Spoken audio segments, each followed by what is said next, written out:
역대상 29장 10절에서 14절까지 말씀을 가지고 특별한 다윗의 기도, 이와 같은 제목으로 하나님의 말씀을 증거하도록 하겠습니다.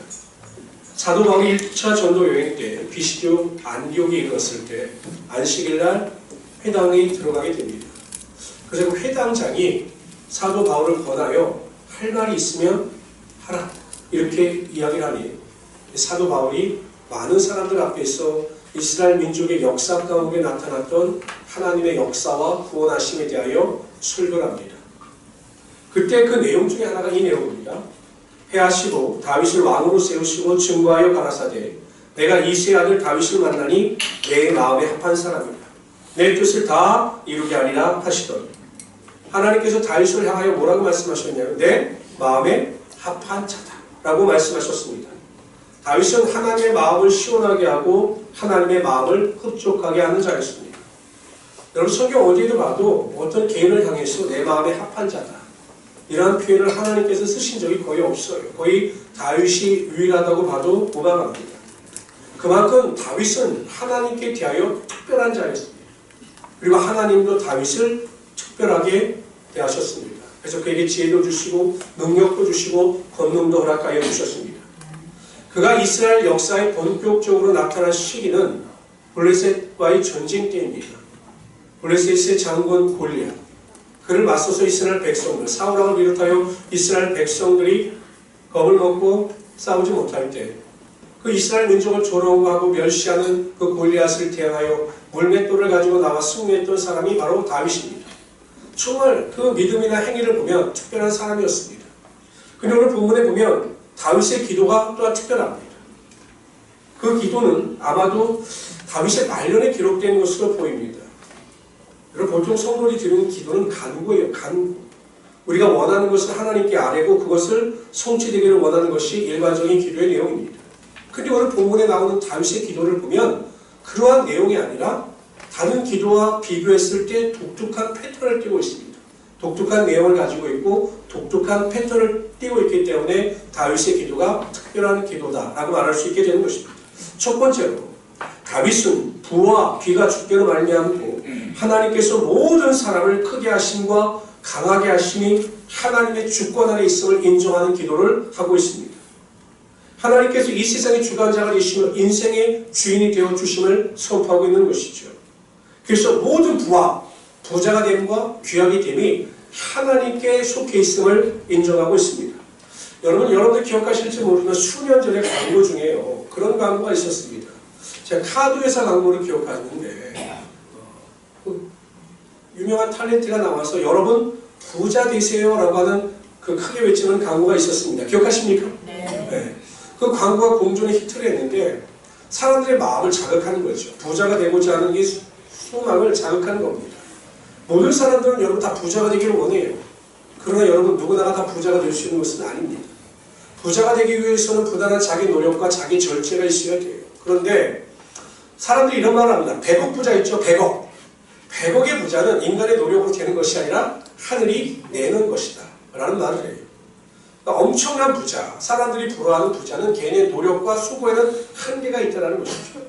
근데 여러분, 다윗은 뭐라고 이야기합니까? 모든 부함은 인간으로부터 비롯되는 것이 아니라 하나님께서 내리는 것이다. 하나님께서 인간을 부하게 하시고 인간을 귀하게 하신다라고 강력하게 선포하고 있는 것입니다. 근데 여러분, 이것이 다윗이 어떠한 책의 지식을 통해서 얻은 것이 아닙니다. 배워서 지식적인 어떤 교훈을 통해서 얻은 것이 아니라 다윗 스스로가 직접 체험하고 경험했기 때문에 하나님에 대한 확실한 고백을 더 자신 있게 선포할 수 있었던 거죠. 다윗이 목동으로 있을 때 자신이 왕이 되고 이스라엘 민족에서 가장 부유한 왕이 될 것이다 라고 상상조차 하지 못했습니다.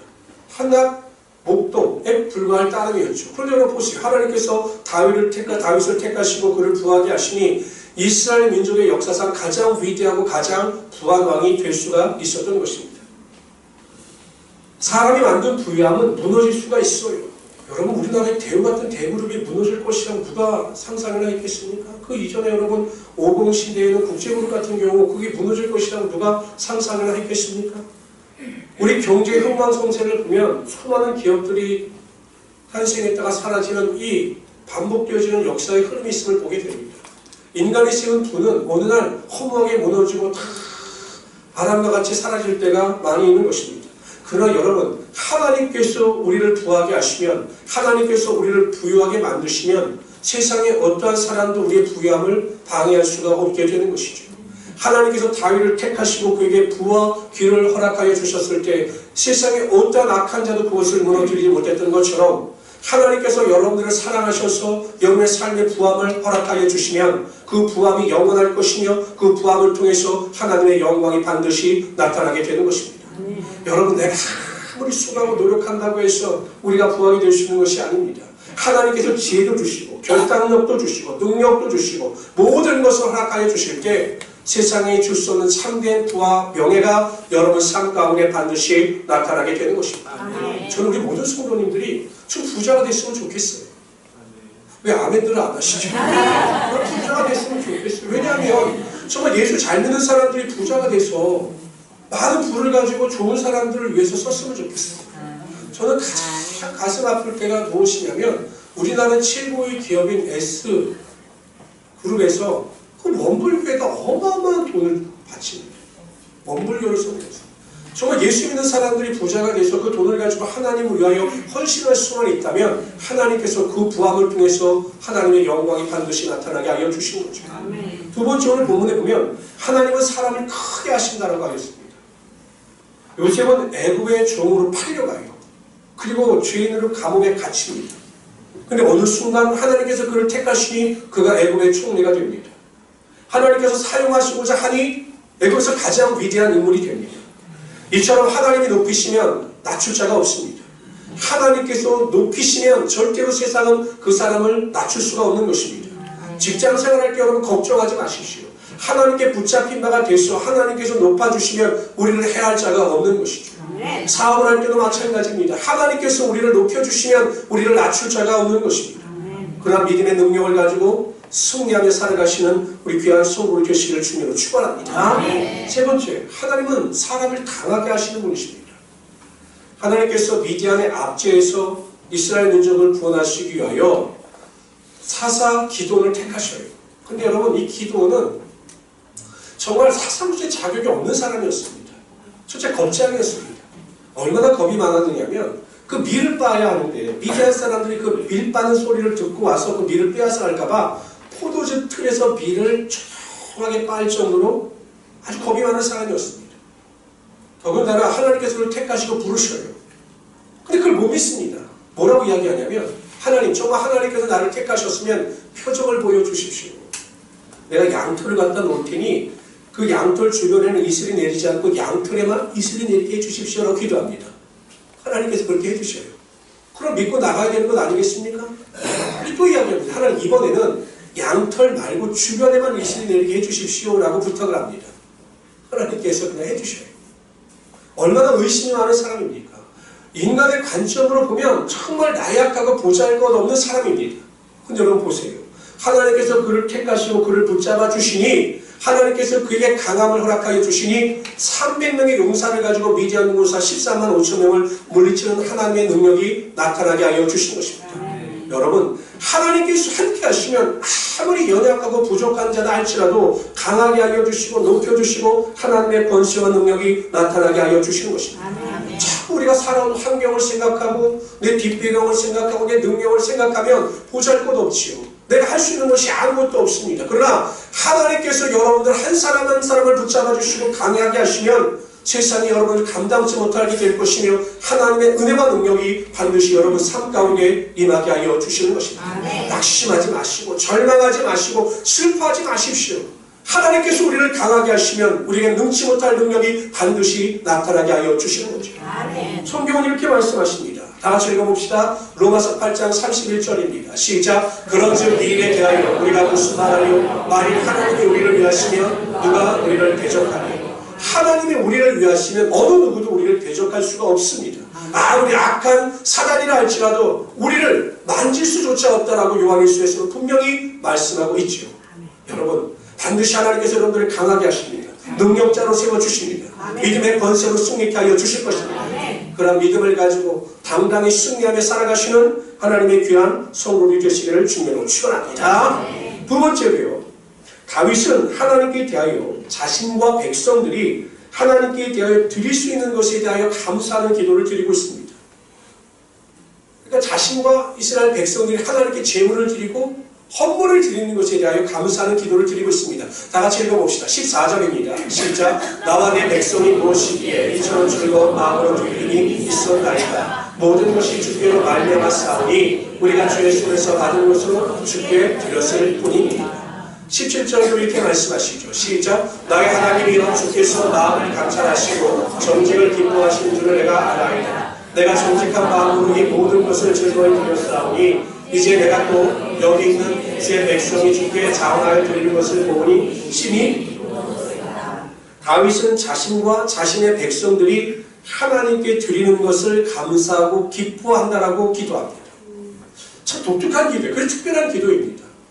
여러분 보통 성도님들 여러분들이 이렇게 구하는 기도의 내용을 보면 대부분이 문제를 해결해 주십시오. 병이 낫게 해주십시오. 마음의 소원을 이루게 해주십시오. 라고 하는 기도가 대부분이에요. 우리 기도를 보면.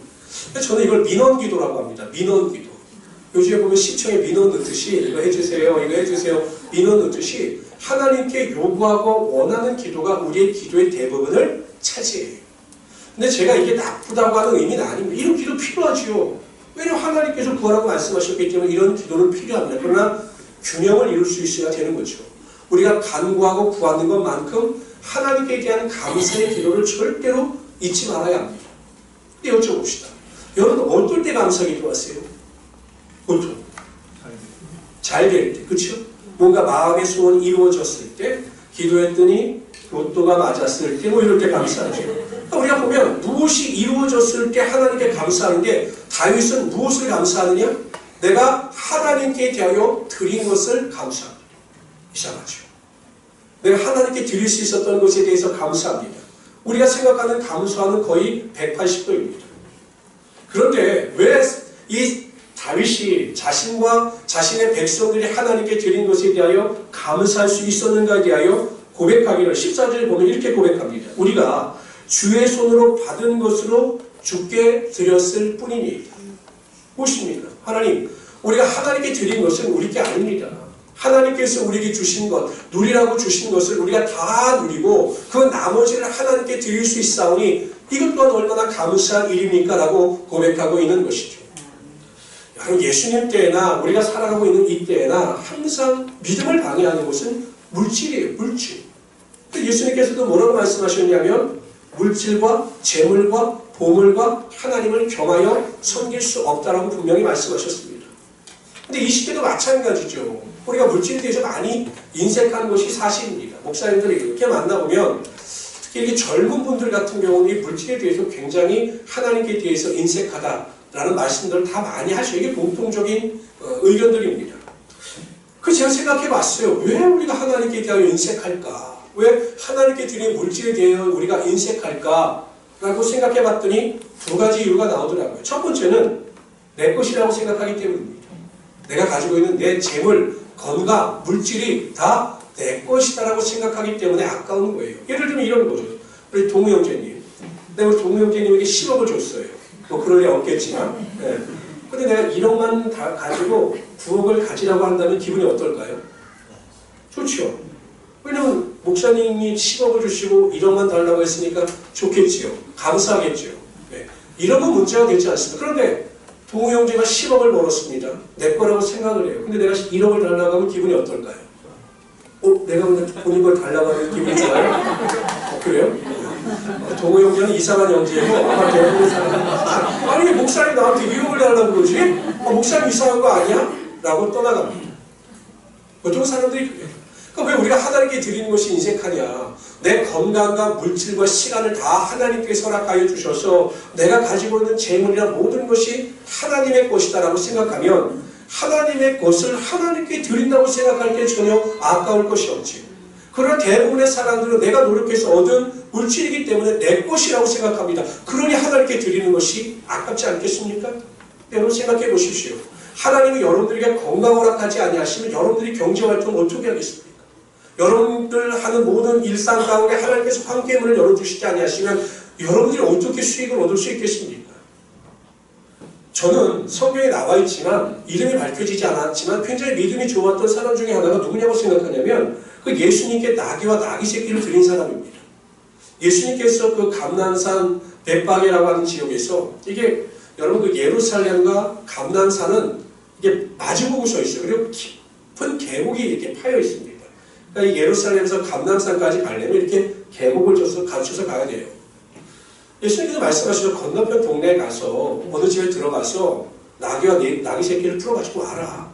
그리고 그 주인이 너희가 도대체 왜 그러느냐? 라고 물어보면 주께서 쓰시겠다라고 하라. 이렇게 명령하십니다. 제자들이 가죠. 그냥 그 집에 가서 그냥 나귀와 나귀 새끼를 끌고 옵니다. 주인 입장에서 뭐 황당하죠. 예수님께 통보받은 것도 없는데. 근데 그들이 뭐라고 이야기합니까? 주님께서 쓰신다고 하니 달라. 라고 하니 그 나귀 새끼 주인이 그냥 줍니다. 우리 입장에서 보면 여러분 정말 이 사람은 보통 학자들이 추론하기는 예수님의 설교를 듣고 변화된 사람이 아니겠는가. 그래서 예수님께 기꺼이 드린 사람이 아니겠는가 추론합니다. 맞아요. 이 사람은 자신이 가지고 있는 나귀와 나귀 새끼가 주님의 것이라고 인정했기 때문에 그 제자들의 요구에 아무 저항도 아니하고 그 물질을 내어놓은 것입니다. 여러분 하나님은 이 세상의 주인이십니다. 뿐만 아니라 우리의 주인이셔요. 우리가 가지고 있는 모든 것은 우리의 것이 아니라 하나님의 것입니다. 이것을 성경이 말씀하시는 청지기 의식이라고 합니다. 예수 믿는 사람들은 반드시 이 믿음을 가지고 있어야 우리가 하나님 앞에 온전히 드릴 수 있게 되는 것이죠. 아멘. 두 번째, 내가 왜 물질을 우리 하나님께 제대로 드리지 못할까? 그 이유는 아깝기 때문에 그래요. 아깝기 때문에. 아무래도 여러분 물질을 드리면 손해죠. 10,000원 중에서 1,000원을 드리면 1,000원이 손해죠. 그렇지 않아요? 수학적인 공식을 보면 10만원 중에 10,000원을 드리면 내가 10,000원이 손해입니다. 주일날 여러분 헌금 드리지 않고 눈 한번 딱 감으면 아메리카노가 생기지 않습니까? 헌금 안 드리고 눈 딱 감으면 헌금 주머니 지나갈 때 그냥 눈 한번 딱 감으면 아메리카노가 생겨요. 아깝죠? 이게 인간적인 생각입니다. 정말 아까워요. 11조 드리면 아깝죠. 내가 열심히 노력해서 했는데 아니 100만원을 버는데 10만원을 주면 아까워요. 못 드리죠. 근데 여러분 이건 수학적이고 경제적인 공식이지 믿음의 공식은 전혀 그렇지 않아요. 하나님은 여러분들이 드린다고 해서 그것을 받아가지고서 끝나시는 분이 아니라 하나님께서 누르고 흔들어 넘치도록 하나님의 축복의 능력에 반드시 임하게 하여 주시는 거죠. 아멘. 여러분 하나님께 대하여 인색한 사람은 하나님도 그 사람에 대하여 인색하십니다. 그러나 하나님께 대하여 넉넉한 사람은 그 사람에게 대해서도 넉넉하셔요. 아멘. 이번 주에 우리가 그 레위기 23장을 살펴보다가 초실절이 나왔습니다. 초실절. 이 초실절은 첫 이삭의 제물을 하나님께 드리는 거예요. 그러니까 가장 귀한 것을 하나님께 드린다. 첫 수확을 하나님께 드린다. 이런 의미입니다. 그래서 우리가 보면 그 아벨의 제사에 보면 아벨이 첫 양의 새끼와 기름을 하나님께 드렸다. 라고 나와요. 그렇지 하나님께서 그 제사를 받아주십니다. 제가 이 말씀을 드리면서 한 가지 예화를 드렸습니다. 제가 청년회를 담당할 때 청년들 중에 이런 청년들이 있었어요. 초월급을 타면 나는 밥을 사줄 줄 알았어요. 저에게 대해서. 목사님 기도를 많이 해주셨으니까 제가 밥을 한 끼 대접하겠습니다. 이럴 줄 알았는데 그 월급 전부를 하나님께 드린 청년들이 있었습니다. 월급을 받으면 10의 1조나 2조도 아니에요. 첫 월급을 다 하나님께 온전히 드리는 청년들이 몇몇 있었습니다. 놀랍지 않아요? 굉장히 놀랍죠 여러분. 정말 초실절을 지킨 거예요. 나에게 주신 모든 것이 하나님의 것이기 때문에 첫 열매를 내가 하나님께 드리겠다라고 해서 그 모든 월급을 다 하나님께 드린 겁니다. 목사님 제가 감동을 받는데 하나님께서 감동을 받지 않으시겠어요? 제가 가만히 보면 결국 하나님께서 그러한 청년들의 삶을 축복하시고 그의 삶에 하나님의 은혜와 능력이 반드시 나타나게 하여 주시더라고요. 자신의 전부를 드렸던 그의 삶을 받아주시고 하나님께서 감동하셔서 그의 삶에 하나님의 은혜와 축복이 나타나게 하여 주시는 것입니다. 소탐대실이라는 말이 있어요. 소탐대실. 작은 것을 탐하다가 큰 것을 놓친다는 겁니다. 여러분 이 우리나라 대기업을 이끌어가는 사람들을 보면 작은 것을 탐하지 않아요. 작은 희생을 치르더라도 큰 요새 말하는 빅피처 있죠? 큰 그림을 그립니다. 그래서 그들이 위대한 사업가가 될 수 있었던 거예요.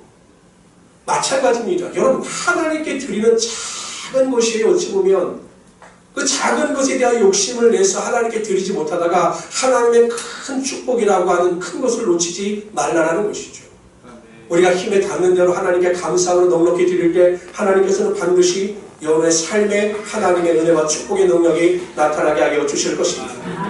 그런 말씀들을 많이 하시더라고요. 제가 그런 요구를 요즘에 많이 받습니다. 목사님, 이제 가르치십시오. 왜 목사님은 하도 물질에 대해서 이야기를 안 하니까 성도들이 답답한가 봐요. 제발 좀 성도들을 좀 가르쳐 주셔야 되는 것 아니겠습니까? 주일날 헌금 드리는 것, 예물 드리는 것 가르쳐야 되는 것 아니겠습니까? 라고 말씀하시는 분들이 있더라고요.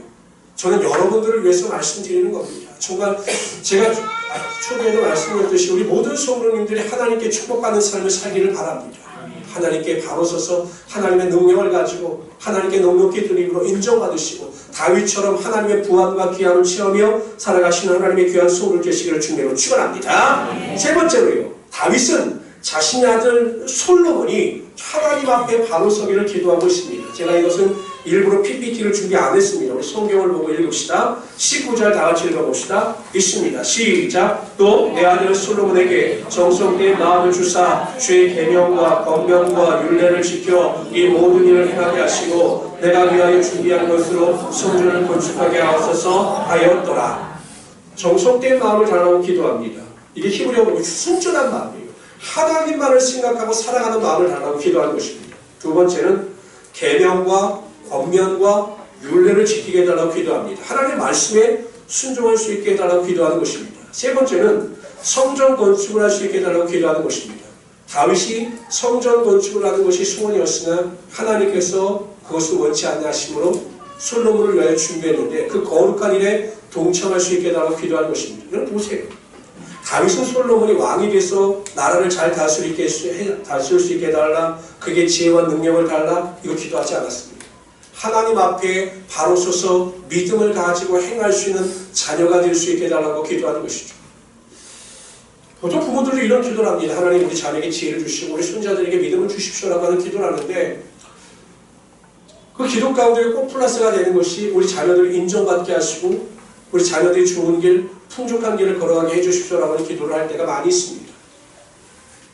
근데 요즘에 여러분 이 시대, 우리가 살아가고 이 시대 가운데 정말 우리 모든 성도님들이 가족, 자녀, 남편, 아내, 친척들의 무엇을 위해서 기도해야 하는가?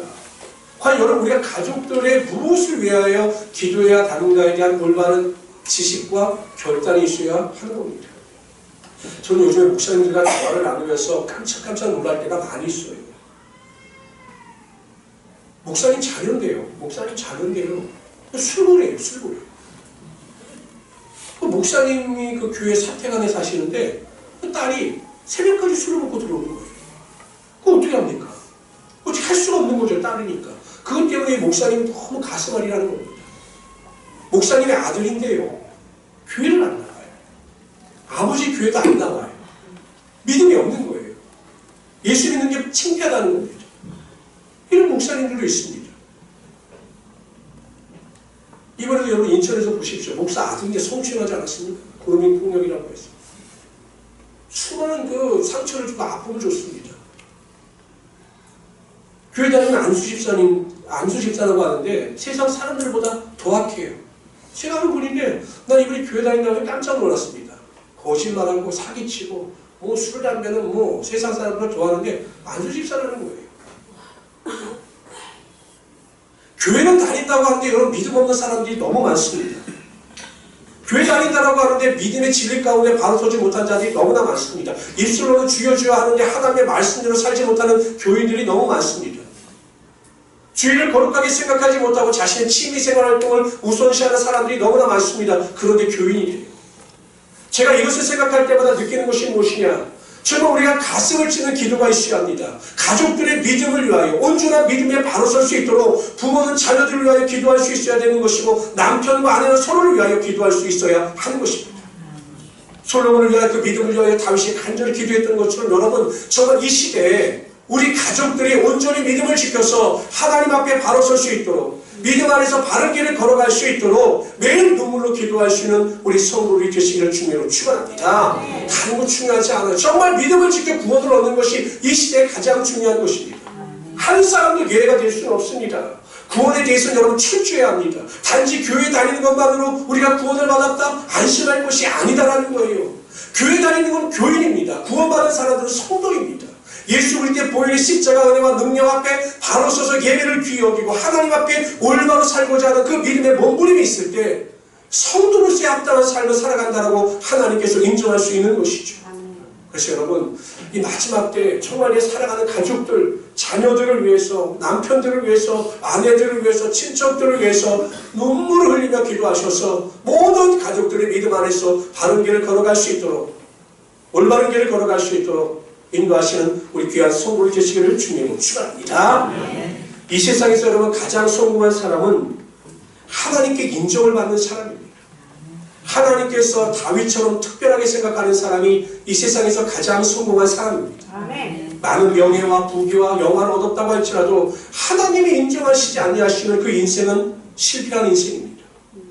저는 이새의 아들 다윗을 만나니 내 마음이 합한 자다 라고 하나님께서 말씀하셨듯이 하나님께서 여러분들을 보실 때마다 내 마음이 합한 자다, 내 마음을 시원하게 하는 자다 라고 하는 인정을 받는 우리 성도들이 되시기를 주님으로 축원합니다.